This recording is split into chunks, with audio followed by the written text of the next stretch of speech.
Who is Oskar Schindler? Perhaps you've heard the stories, seen the film, or read the novel that speaks of a man who outwitted the grip of the Third Reich to save more than 1,000 Jews during the darkest era of human history. My name has become synonymous with both controversy and heroism, a duality that has mystified many over the decades. Born into an ethnic German family in Moravia, my life was initially one of modest beginnings. Yet, it was not long before the winds of change would beckon me toward a path fraught with peril and paradox. It was a journey that transformed a once ambitious businessman into an unexpected savior in the midst of the Holocaust. As I recount this tale, I invite you to delve into the complexities of a time where right and wrong were not merely black and white, and where the choices one made could mean life or death for others. I speak to you now, not to boast of deeds done, but to bear witness to the lives that interweaved with my own, a testament to the indomitable human spirit. Before we embark on this journey together, let me extend a personal invitation. If you find resonance in the stories you're about to hear, I encourage you to subscribe to this channel and share your support with a like. Every like is a tribute to the memories we keep alive, and every subscription is a step toward ensuring that such tales are never forgotten. I was born on April 28, 1908, in the quaint town of Svitavy, nestled in the Moravia region of the once Grand Empire of Austria-Hungary, which is now part of the Czech Republic. My father, Johann Schindler, known to many as Hans, was a reputable owner of a farm machinery business, while my mother, Franziska, tended to our home. Besides me, they were blessed with another child, my sister Elfriede, born in 1915. We lived in a region known as the Sudetenland, a part of the Austro-Hungarian Empire that was quite unlike its neighboring areas. The majority here were ethnic Sudeten Germans, unlike the largely Czech populations nearby. Our cultural bearings were more aligned with Germany, despite Prague being a stone's throw away. In this little enclave, German was the tongue we spoke, the bond that unified us amidst a diverse empire. My childhood years were not all sunshine and rainbows. My father struggled with alcohol, and his pursuits outside of marriage led to a tense household. His actions weighed heavily on our family, causing ripples of discord that resonated through the early chapters of my life. Despite these troubles, I pursued my education in the local elementary and secondary schools, albeit without much zeal. As I was growing up, the winds of change were sweeping across Europe. What started as skirmishes and rivalries among the mighty empires of Britain, France, Germany, Russia, and Austria-Hungary soon spiraled into a full-fledged conflict by the summer of 1914, pulling us all into the whirlpool of what would later be known as the First World War. The collapse of order came quickly, and by 1918, the once mighty empires of Germany and Austria-Hungary were left to lick their wounds. Before the echoes of gunfire had ceased, the Austro-Hungarian Empire was facing its own internal tempest. As its grip weakened, Czech and Slovak separatists seized the moment in October 1918, proclaiming the birth of Czechoslovakia, which now enveloped my homeland, the Sudetenland. Now, we were citizens of a new realm, our futures intertwined with the hopes and challenges of this nascent state. As the curtains of war descended, the victors convened at Versailles in 1919 to carve out the terms of peace. The Treaty of Saint-Germain was inked, reaffirming Sudetenland's place within the borders of Czechoslovakia, a decision that carried with it a multitude of implications for our community, which found itself at a cultural and political crossroads. My journey into adulthood was as turbulent as the times. I ventured into a technical school post-secondary, though my stint there was briefly interrupted in 1924 due to a youthful folly of forging my grade report. This earned me the nickname Schindler the Crook among my peers, a label, albeit harsh, that carried a hint of mischief. By 1925, a cloud of scandal hovered over our family when accusations of embezzlement were hurled at my father, a burden he hastily shifted onto my young shoulders. The truth of the matter got lost in the whirlpool of accusations and denials, a puzzle that to this day remains unsolved. Overcoming these hurdles, I managed to graduate from the technical college and ventured to Brno, a bustling Czech town, where I honed my skills in machinery, chauffeuring, and heater maintenance and repair. These endeavors paved the way for me to join the family business, a passage to adulthood, and the myriad experiences awaiting therein. As the autumn leaves started to fall in 1927, fate led me to the woman who would become my wife, marking the beginning of another chapter in the entwined saga of my life and the turbulent tapestry of 20th century Europe. In the quaint village of Stare Maletin, 40 kilometers from Květov, resided Emily Pelzel, known as Millie. She was 7 months my senior, the daughter of a prosperous farmer. Their family was a picture of harmony, contrasting starkly with the discord that often marked the Schindler household. Our first encounter unfolded in 1924, when I, working intermittently for my father's venture, approached the Peltzels with a business proposition, an electric generator to modernize their farmstead. Emily caught my eye instantly, and I soon found excuses to revisit the Peltzel domicile, masking my burgeoning affections with talks of agricultural machineries. My frequent calls bore fruit. Emily accepted my marriage proposal after a few weeks, and on March 6, 1928, we became man and wife. The nascent union, however, was far from serene. We inhabited the upper story of the Schindler residence, but the mirth of our matrimony was quickly dimmed by my father Hans Schindler's alcohol-fueled unruliness.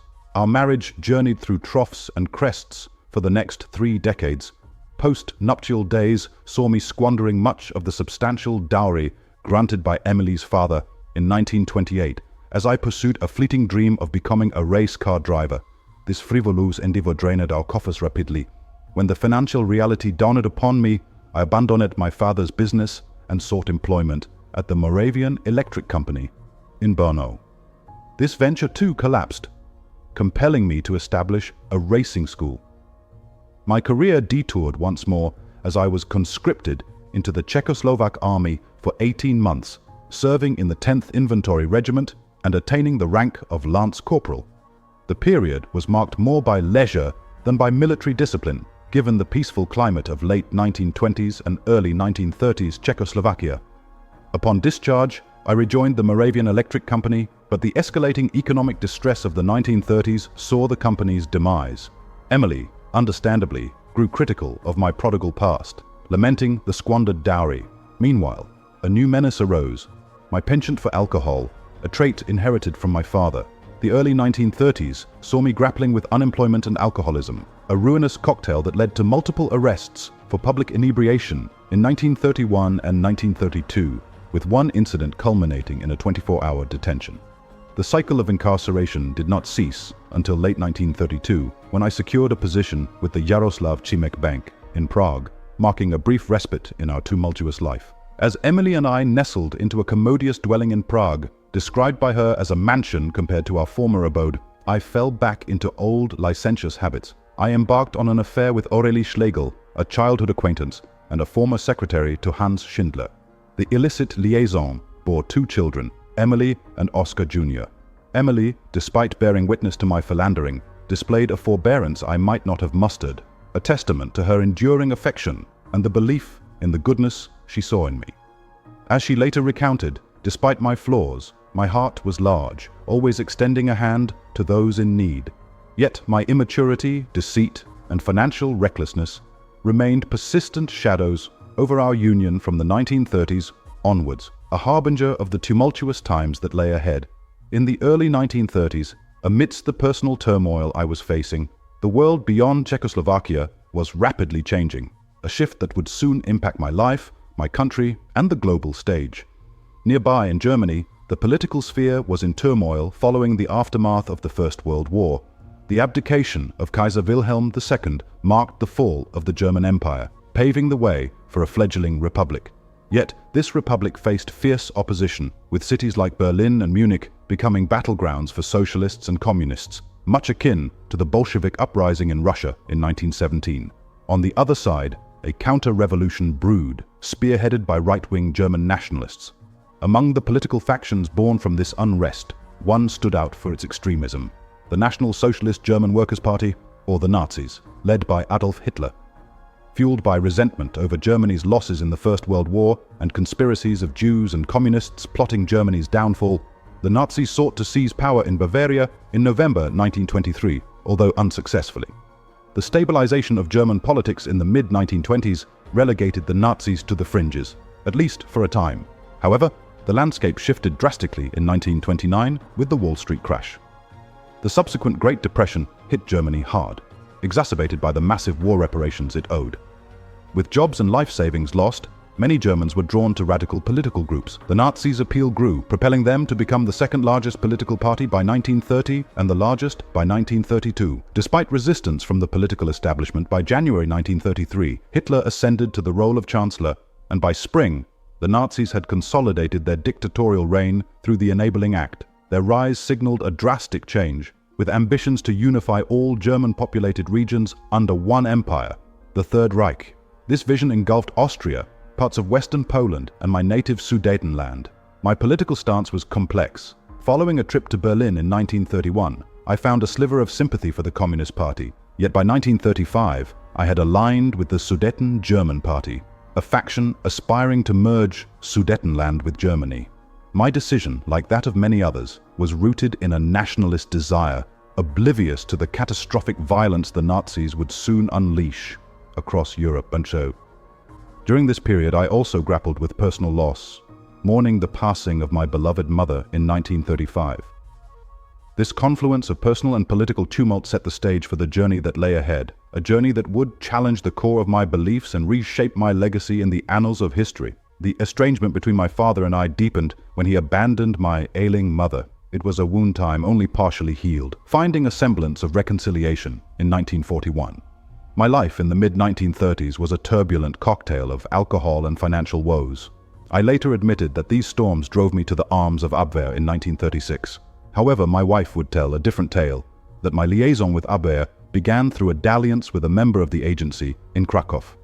Abwehr, a brainchild of the Weimar Republic era, morphed into a tool for foreign intelligence under Nazi rule, aimed at destabilizing neighboring lands whose territories were eyed greedily by the Nazis. I found myself in the midst of recruiting influential individuals within business and finance circles, courtesy of my prior business engagements and a prestigious position at Jaroslav Cimek Bank in Prague since 1932.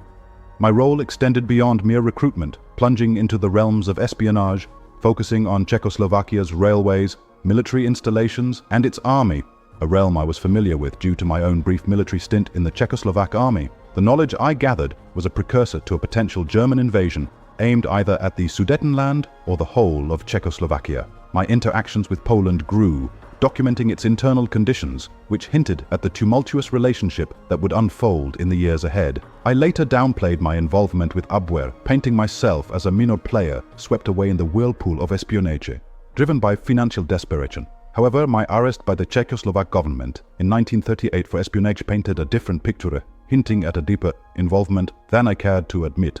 As I became embroiled with the Abwehr, the Nazi aggression on the global stage was escalating.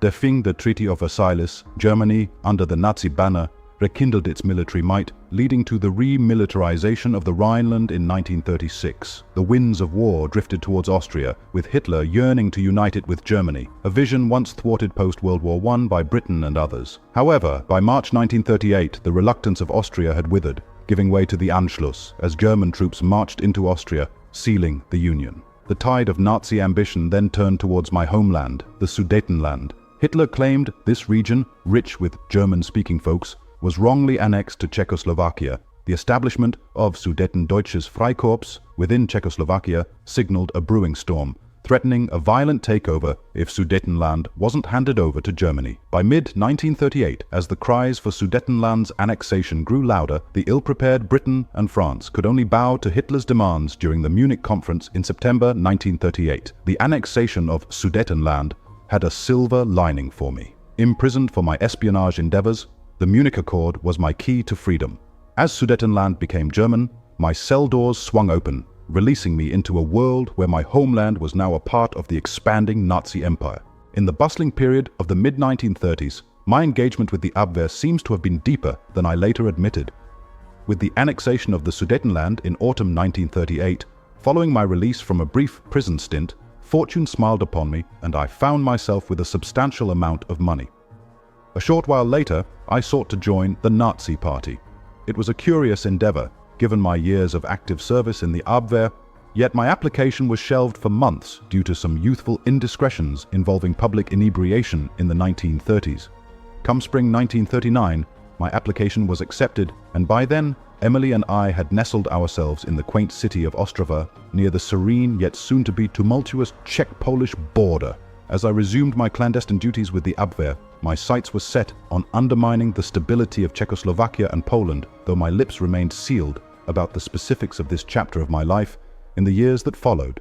As the dark clouds of war loomed, the annexation of the Sudetenland did little to quench Hitler's thirst for expansion, and soon the machinations in Berlin pivoted towards the complete annexation of Czechoslovakia in March 1939. Even as the British and French scrambled to rearm, war wasn't declared until much later. Meanwhile, Nazi claws extended into parts of the Baltic states, reinstating the city of Memel into the German foe. As whispers of war grew louder, the diplomatic corridors of London and Paris buzzed with stern warnings against any encroachment on Polish sovereignty. Yet, as fate would have it, the Nazis invaded Poland on September 1st, 1939, and with the fall of the false flag, Britain and France declared war on Germany just 2 days later. Thus began the calamitous Second World War, a dark epoch that unexpectedly cast me, a businessman from the Sudetenland, into the spotlight. The whispers of 1939 barely offer a clear picture of my undertakings during that time, a likely result of my veiled espionage activities. Yet there's no disputing my significant involvement in gathering intelligence on Poland as the German war machine lurched towards invasion. By October 1939, my journey led me to Krakow, the nucleus of German occupation in Poland, following the swift conquest by the German Wehrmacht. In the newly formed General Government of Poland, encompassing the cities of Krakow and Warsaw among others, I found my calling.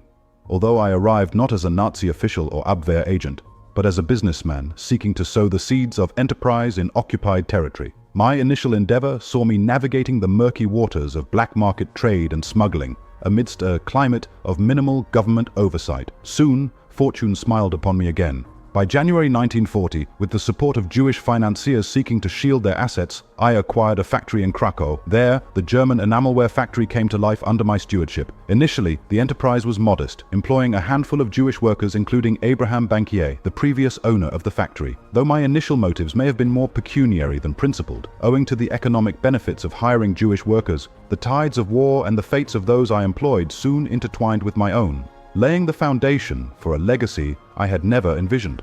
Upon my arrival in Poland in late 1939, I found myself amidst a society with a significant Jewish population, approximately 3.5 million, the highest concentration on the continent. This was during a time when the Nazis, led by a virulent anti-Semitic ideology, had been tightening the noose around Germany's Jewish population since their rise to power in 1933. They aimed to force Jews out of Germany through economic and social persecution, which escalated in the horrific events of Kristallnacht in November 1938. Once the Nazis marched into Poland, the situation for Jews worsened exponentially. I established my enamelware operation in this dire backdrop, initially motivated by financial gains. The business flourished, especially after securing contracts to supply the German army, owing in part to my contacts within the Nazi regime. For the first time, I found myself not just out of debt, but amassing wealth swiftly. However, the grotesque reality surrounding me was impossible to ignore. The Nazis transformed parts of Poland into ghastly ghettos, with the Warsaw Ghetto being notably horrendous, imprisoning nearly 400,000 Jews in an area under 4 square kilometers. Life in such ghettos was a facade of normalcy over a grim reality of starvation and death. The Nazis had more sinister plans in the pipeline too, plans that would soon touch every facet of my life. Despite the prevalent horrors, my factories became a contrasting world. I gradually employed more Jewish workers, treating them with the dignity they were denied elsewhere. I set up proper kitchens, dining areas, and a small medical clinic within the factory premises. Although a member of the Nazi Party, I never shared their racial hatred. My association was a matter of convenience, not conviction. My lifestyle, often seen as boisterous, inadvertently played a role in concealing my humanitarian activities. Even when the Gestapo came knocking, a little libation was all it took to send them away, none the wiser. My efforts to shield my Jewish workers amped up considerably from 1942, as the Nazis embarked on their monstrous final solution. Hitler, emboldened by his conquests, aimed to exterminate the Jewish populace within his grasp, a plan set into motion in 1942, leading to the creation of death camps like Auschwitz, Birkenau, Treblinka, and Sobibor. In this nightmarish scenario, my factories morphed into sanctuaries. The fate of my Jewish workers weighed heavily upon my conscience, spurring me into action, to use whatever means within my reach to protect them from the clutches of death. Through cunning, influence, and at times, sheer luck, I endeavored to keep the monstrous reality of the Holocaust at bay from my workers, offering them a semblance of hope amidst a world plummeting into darkness. My encounter with the Holocaust began not through the horrors of the death camps directly, but within the confines of a lesser-known concentration camp, Kraków-Płaczów. Initially a small detention center, the camp swelled over 1942 and 1943 to hold over 10,000 souls at a time, nearing 20,000 at its peak. Kraków-Płaczów was more of a waiting room for death, where Jews from Kraków and beyond were held before being shipped off to the abyss of Auschwitz or similar camps. However, the conditions were brutal, with forced labor under inhumane circumstances being the order of the day. It was here where I found myself playing an unexpected role. The war's grip made it hard to find workers for my factories, and the regime saw fit to offer me labor from Kraków-Płaczów. I accepted and thus embarked on a years-long mission to save as many lives as possible, an endeavor that seemed like a drop of humanity in an ocean of malice. My struggle was intensified by the presence of Amon Goethe, the camp's commandant. His sadistic tendencies and casual violence against prisoners made every day a game of life and death. It was between the harsh summer of 1942 and the hopeful spring of 1943 that my resolve strengthened, particularly as the Kraków ghetto was being liquidated. Watching families being torn apart and the innocent being led to slaughter hardened my resolve. The ghetto's liquidation pushed thousands into the clutches of Kraków-Płaczów, where Amon Goethe's brutality awaited. I was determined to use my position to shield as many as I could from this fate. Employing Jews from Kraków-Płaczów in my factories, I created a small haven amidst the storm. I manipulated paperwork, declaring housewives and lawyers as essential mechanics or metal workers to keep them from the death camp's clutches. The Gestapo didn't turn a blind eye.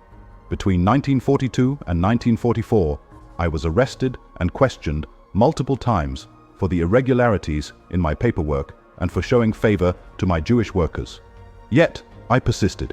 I even ventured to Budapest in 1943 to meet with key members of the Hungarian Jewish community, sharing crucial information about the terror unfolding in Poland, a step that hopefully saved lives when the Nazis extended their ghastly hand over Hungary in 1944. Though my earlier endeavors had brought me a fleeting fortune, by 1943, I was plunging into financial abyss. The wealth accumulated from contracts supplying enamelware to the German army was now funneled into procuring necessities for the Jews in my factories. The regime's ration was a mockery, and I had to fill the gap to keep my workers alive.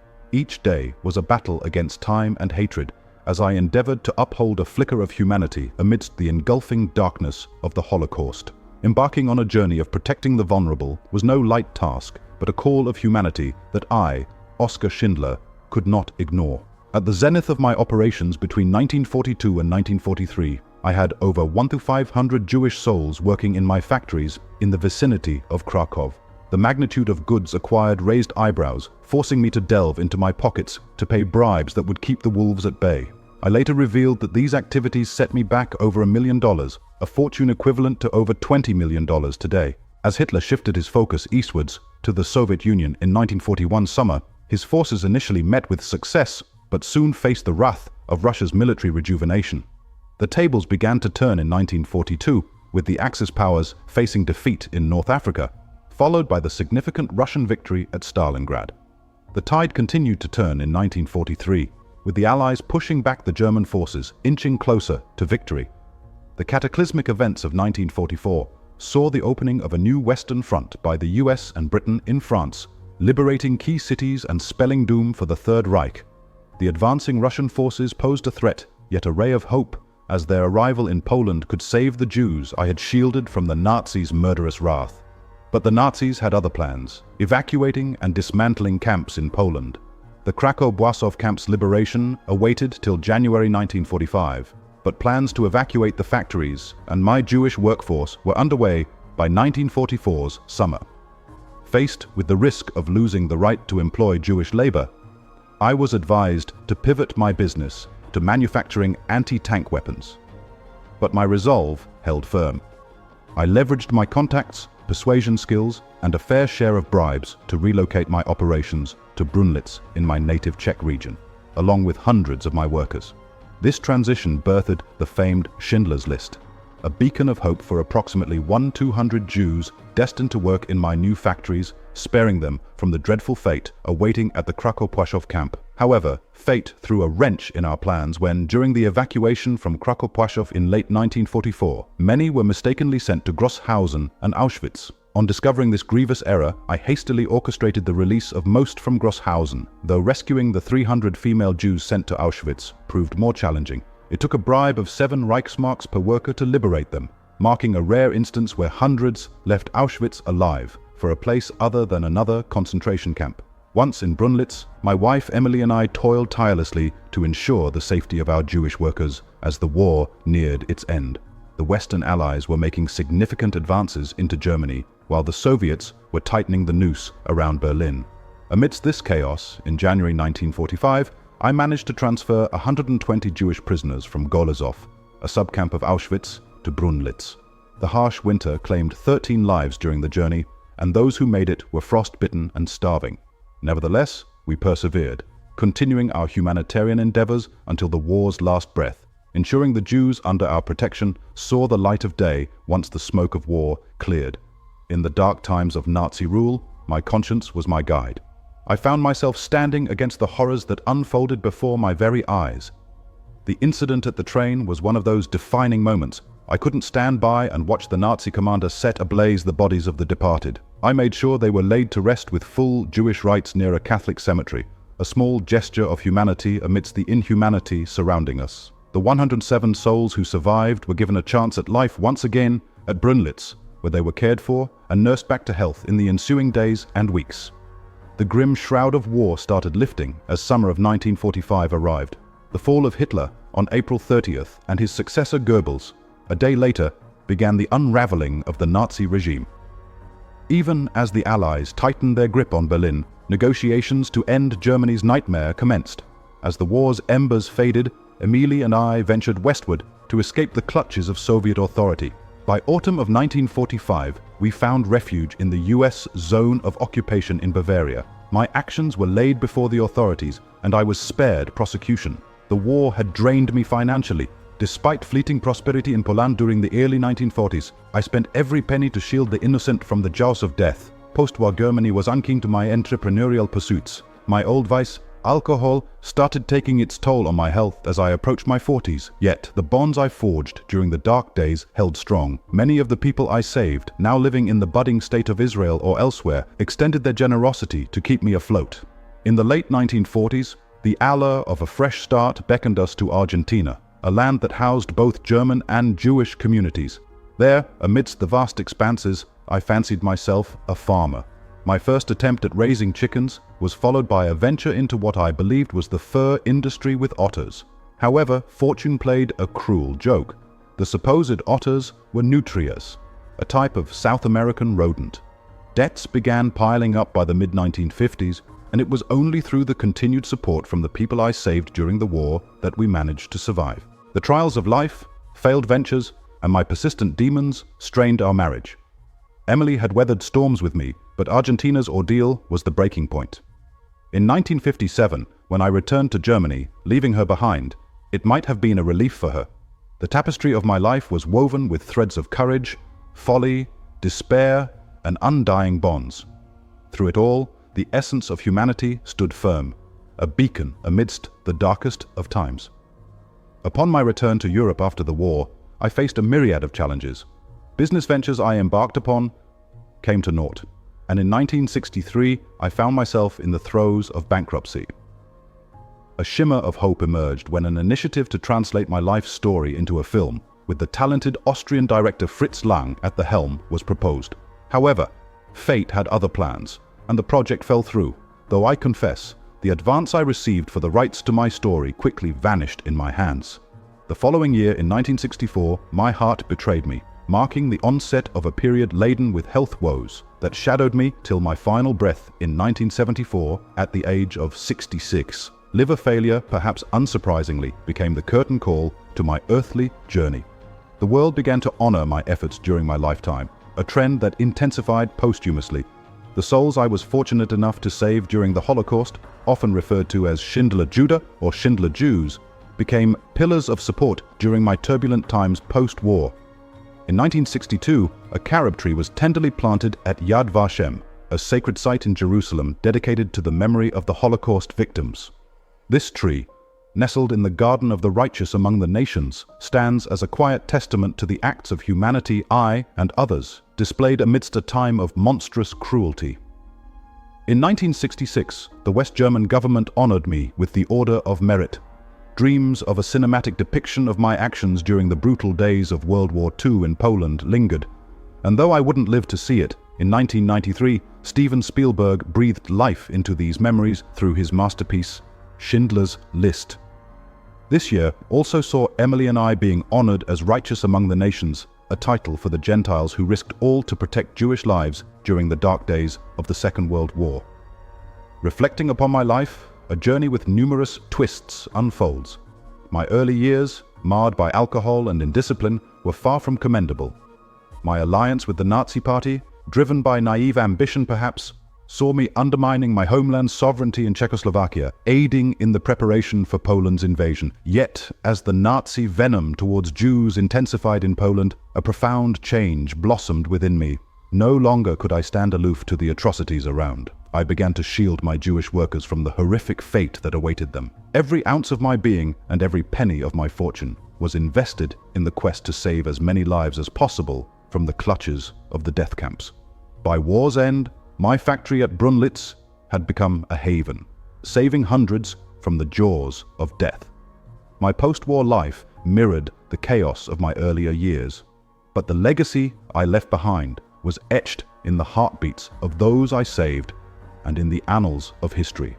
My tale is a testament to the transformative power of realization and the indomitable spirit of humanity, even in the face of overwhelming darkness.